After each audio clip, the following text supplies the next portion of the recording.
प्रणाम। सदगुरु अपने जीवन का एक बड़ा ही प्यारा इंसिडेंट सुनाते हैं। यह इंसिडेंट सुनाने का ओशो का जो उद्देश्य है, वह यह है कि हमारे भीतर परमात्मा के प्रति श्रद्धा पैदा हो सके। ओशो कहते हैं कि एक बार वे ट्रेन में सफ़र कर रहे थे। एक स्टेशन पर ट्रेन रुकती है काफ़ी देर के लिए। तो एक आदमी भीख मांगने ओशो की खिड़की पर आता है और उनसे कहता है कि मैं बड़ी मुसीबत में हूँ। ओशो ने कहा, तुम मत बताओ, क्योंकि मुसीबत बताने में तुम्हारा भी समय ज़ाया होगा और मेरा भी। तुम मुझे यह कहो कि मैं तुम्हारे लिए क्या कर सकता हूँ। उसने ओशो की तरफ देखा। उसको शक हुआ, क्योंकि बिना मुसीबत बताए किसी को फंसाया ही नहीं जा सकता। क्योंकि जब तक किसी को अपनी मुसीबत बता ना दी जाए और सामने वाला व्यक्ति उसे 5 मिनट सुन ना ले, तब उसके लिए इनकार कर पाना बहुत कठिन हो जाता है। तो उसने फिर कहा कि मेरी मुसीबत यह है। ओशो ने उसे बीच में ही रोका और कहा कि तुम मुसीबत की बात ही मत करो, तुम मुझे यह बताओ कि मैं तुम्हारे लिए क्या कर सकता हूँ। उसने बड़ी हिम्मत जुटाकर कहा कि 1 रुपया दे दें। ओशो ने कहा, तुम 1 रुपया लो, इतनी सरल सी बात है। तुम नाहक अपनी मुसीबत मुझे बताते और मैं तुम्हारी मुसीबत सुनता और अपना भी समय ज़ाया करता और तुम्हारा भी। तुम यह रुपया लो और जाओ। वह आदमी बड़ी बेचैनी के साथ वहां से चला गया। उसने बार बार रुपये को देखा और पीछे मुड़कर ओशो को भी देखा कि आखिर यह आदमी कैसा है। यह आदमी भरोसे का मालूम नहीं पड़ता, गड़बड़ क्या है। उसने सोचा कि यह आदमी शायद पागल है, क्योंकि बहुत से जो लोग हैं वो बात को, मुसीबत को सुनने के बाद भी कुछ नहीं देते।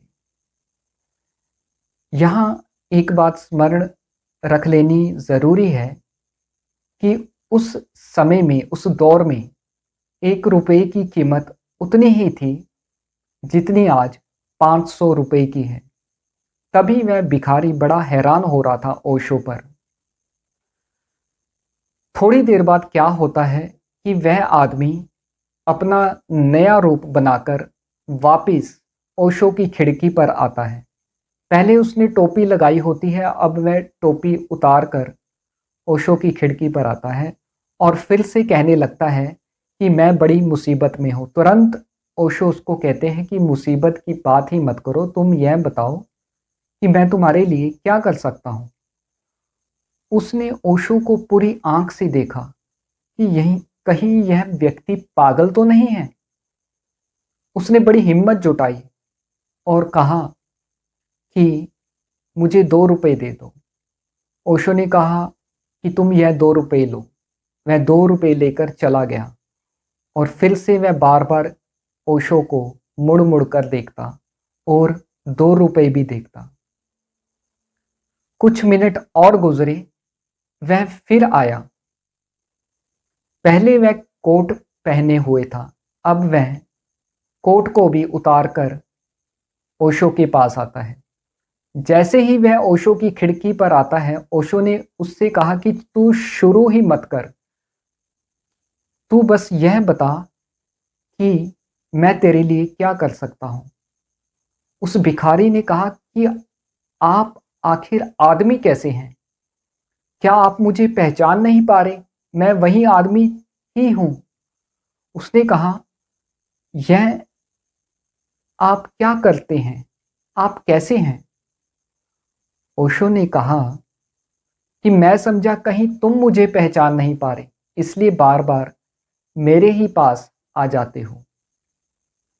उस भिखारी ने कहा कि आप यह 3 रुपये अपने रख लें, मैं यह रुपये नहीं ले सकता। ओशो ने कहा कि क्या हुआ? उसने कहा कि जिस आदमी ने मुझ पर इतना भरोसा किया हो, मैं उसे धोखा नहीं दे सकता। आप कृपया यह रख ले। और वह खिड़की पर रखकर चला जाता है। ओशो हमें कहते हैं कि यदि सिर्फ एक आदमी हमें धोखा दे दे तो हम कहने लगते हैं कि सारी दुनिया ही धोखेबाज है। फिर हम बच बच कर सारा जीवन गुजारते हैं। ओशो कहते हैं मूढ़ता यानी अविवेक अश्रद्धा पर ले जाता है। धीरे धीरे सब तरफ अश्रद्धा ही अश्रद्धा हो जाती है और दूसरी तरफ समझ यानी विवेक श्रद्धा पर ले जाता है। धीरे धीरे सब तरफ श्रद्धा आने लगती है। विवेक वहां पहुंचा देता है जीव जहां सिवाय धोखे के और कुछ भी दिखाई नहीं पड़ता, और विवेक वहां पहुंचा देता है जहां सिवाय भरोसे के और कुछ नहीं दिखाई पड़ता। विवेक का मूल्य है एक साधन की तरह।